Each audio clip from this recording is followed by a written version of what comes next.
Oh, Sukana. Yeah. So, what do we have here? What is this? Why am I standing? Huh? No seating today. No sitting. I'm not sitting. No, because we must rise. We must rise up. We have an incredibly strong card coming up in the near future. Something so powerful, you could even say its power is eternal. So, we must search for our hero. Someone to rise and take down the beast. And of course, I must fulfill my duty and find this hero. I must search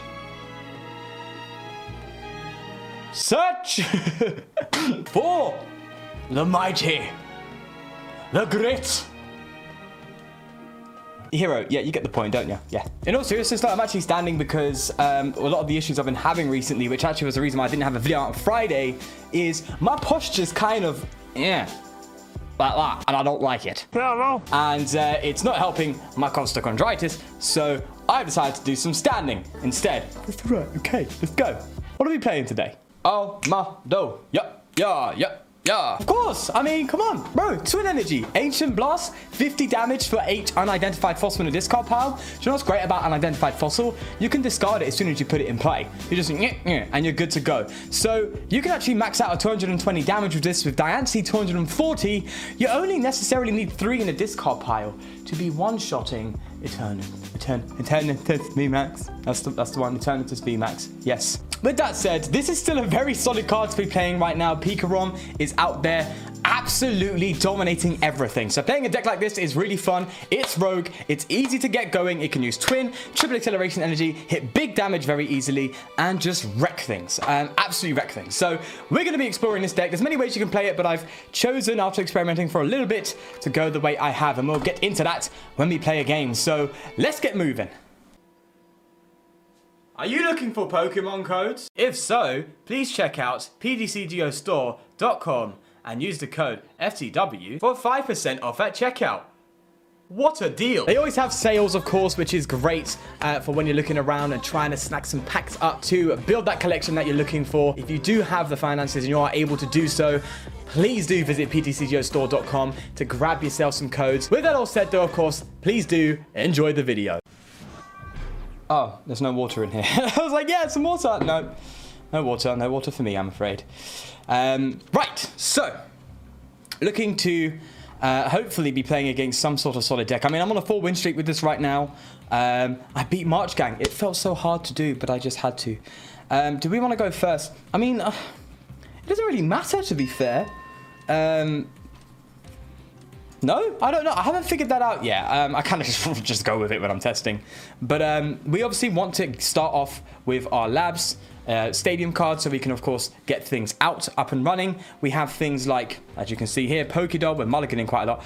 Pokédoll and stuff to help us kind of, get these Anoriths out and our Armaldos going.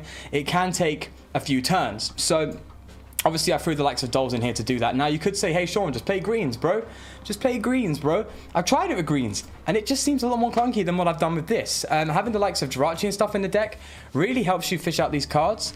And the thing is with greens is it's not really as good as it was back in the day. Back in the day, he says.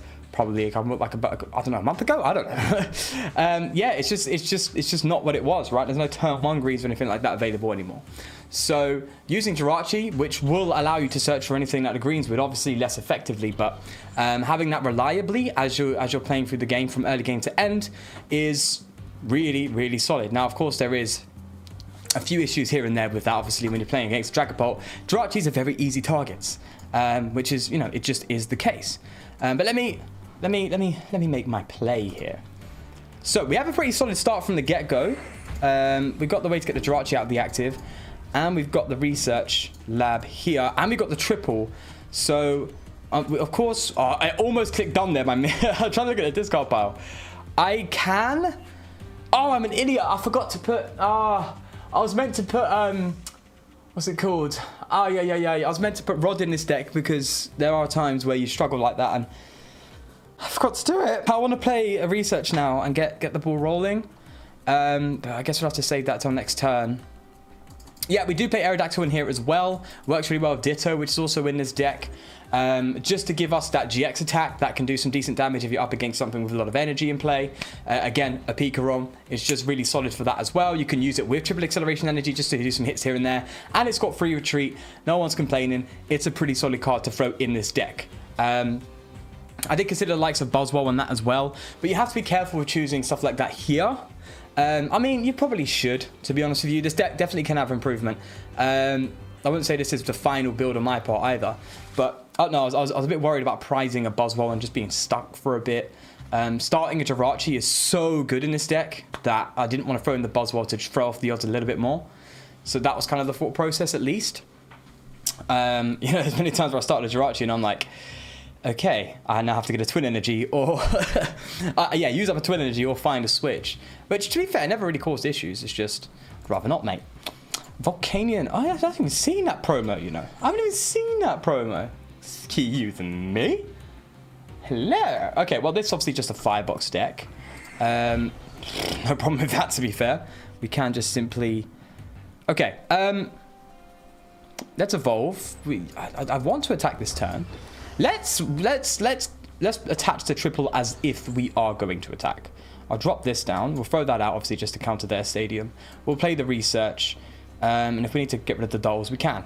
And in fact, we can. Our attack is going to be lackluster because we're only getting one in the discard pile. I also like using the map because it can also recover fossils from the discard pile. So if you're struggling and... you know, you have an Anorith or something or whatever, and an Armaldo left, but you have no way of getting them out. You can recover the fossil, put it on the bench, and just go through that route.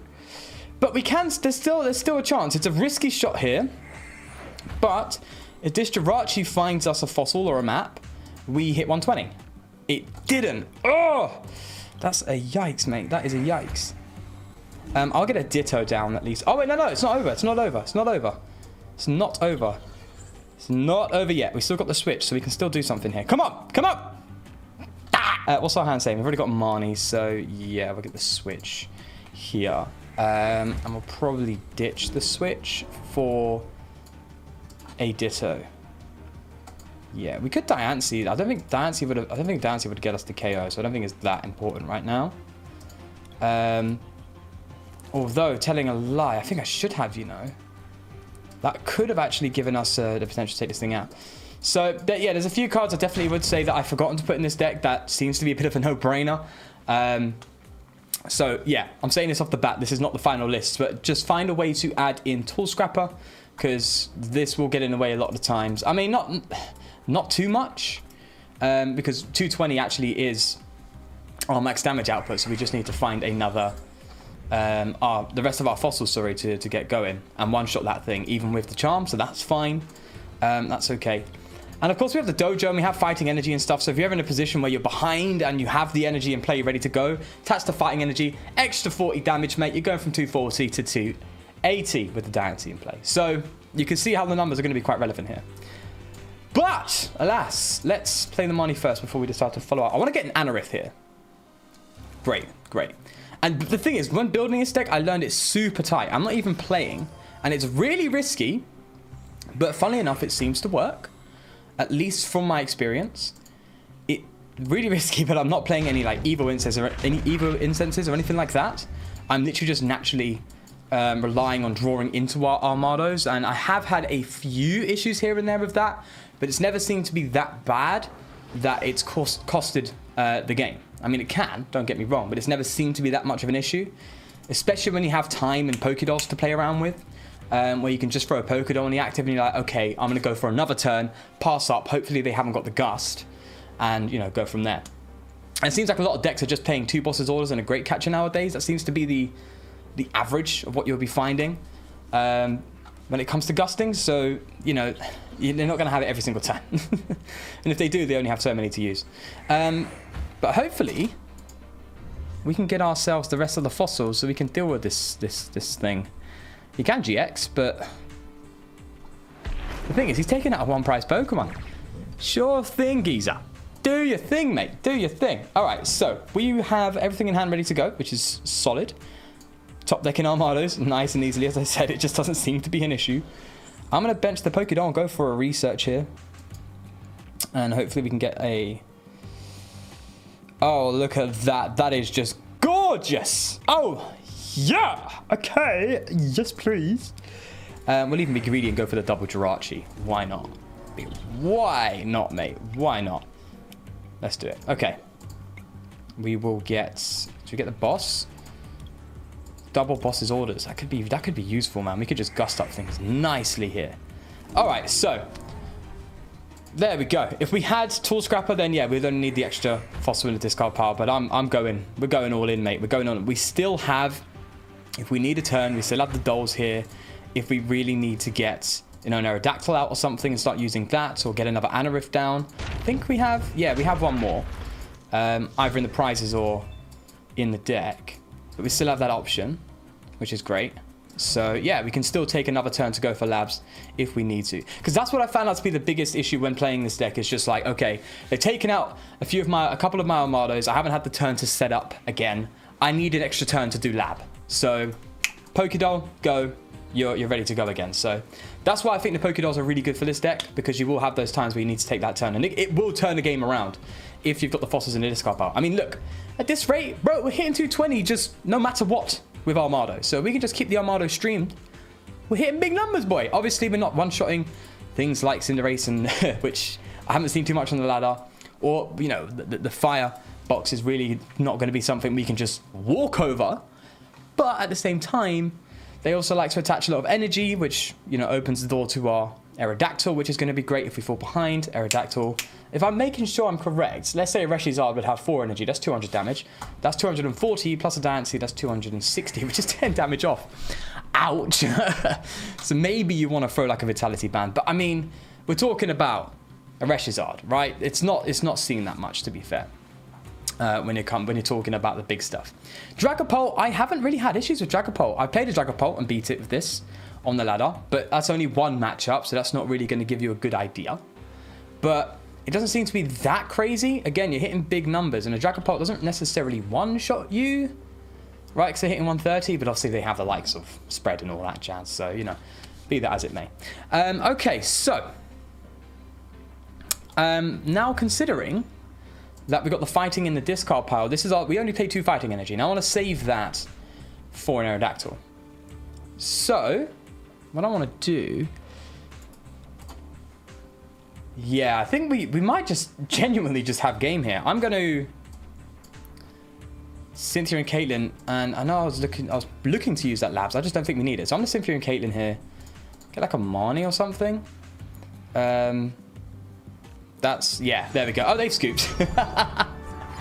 They've scooped it, baby. That 5-win streak, that's because of this Armaldo deck, by the way. There definitely can be some changes, 110%. But I think you guys seen the deck play. I think you know what it's all about, and I have made a few suggestions. I'm going to leave it at that. Let's go to the list so you guys can see. So, here it is. Nice and simple. Now, of course, there are some things I would suggest adding to the deck.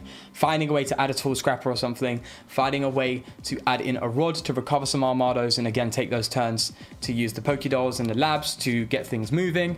As I said, I mean, if you just look at this deck, you can tell why it'd be quite tough to work around. I mean, I only played 2 Quick Balls because obviously it's not really that needed in this deck. It just searches our Jirachis, Diancies, and Dittos, which you may need here and there. But a lot of the times I've noticed, as you even saw in this game, there's a lot of naturally drawing into these cards. It just seems to be the case. I'm not sure why. That seems to be my experience. I may be well off. I'm playing Force Switch to really boost the Jirachi uses to help us find these fossils and be quick with getting the fossils down in the discard pile. As you saw, worked quite nicely there. Obviously, we still naturally drew into them as well. But yeah, no dead drawing in this deck from what I've seen so far, which is great. And that's because you're far more likely to start Jirachis. Because obviously we're not playing any basics, technically speaking, other than Ditto and Diancie. So odds of you starting Jirachi are pretty solid. And from there, obviously, it's rare that you're dead drawer if you set up correctly. So yeah, from my experience, this has been pretty solid as it is. So I've been a bit scared to kind of mess around with it. You can drop a switch or something. You can drop a dojo. They don't seem to be, this doesn't seem to be so critical in the deck, so I think 1 would be fine. Dropping that would be fine. And then going for like the Rosin Tool Scrapper. Bear in mind, obviously, you are spreading out, including more 1-offs in your deck, effectively speaking, so you can sacrifice your consistency a bit, but it's probably worth it. But anyway, with that all said, there's definitely room for this to be worked around, but I'm really happy with this build so far. It's done an absolute solid for me against a lot of top tier stuff, and it destroys Eternatus VMAX, unless I've got something wrong, which it's very possible. I mean, did you watch the 6 prizes 1-turn deck? I completely missed the fact that Beast Ring doesn't consider VMAXs. Yeah, I made that mistake. But with that said, of course, do leave a like if you did enjoy, and please do subscribe for more. But most importantly, take care of yourself, and I will see you in the next one. Peace.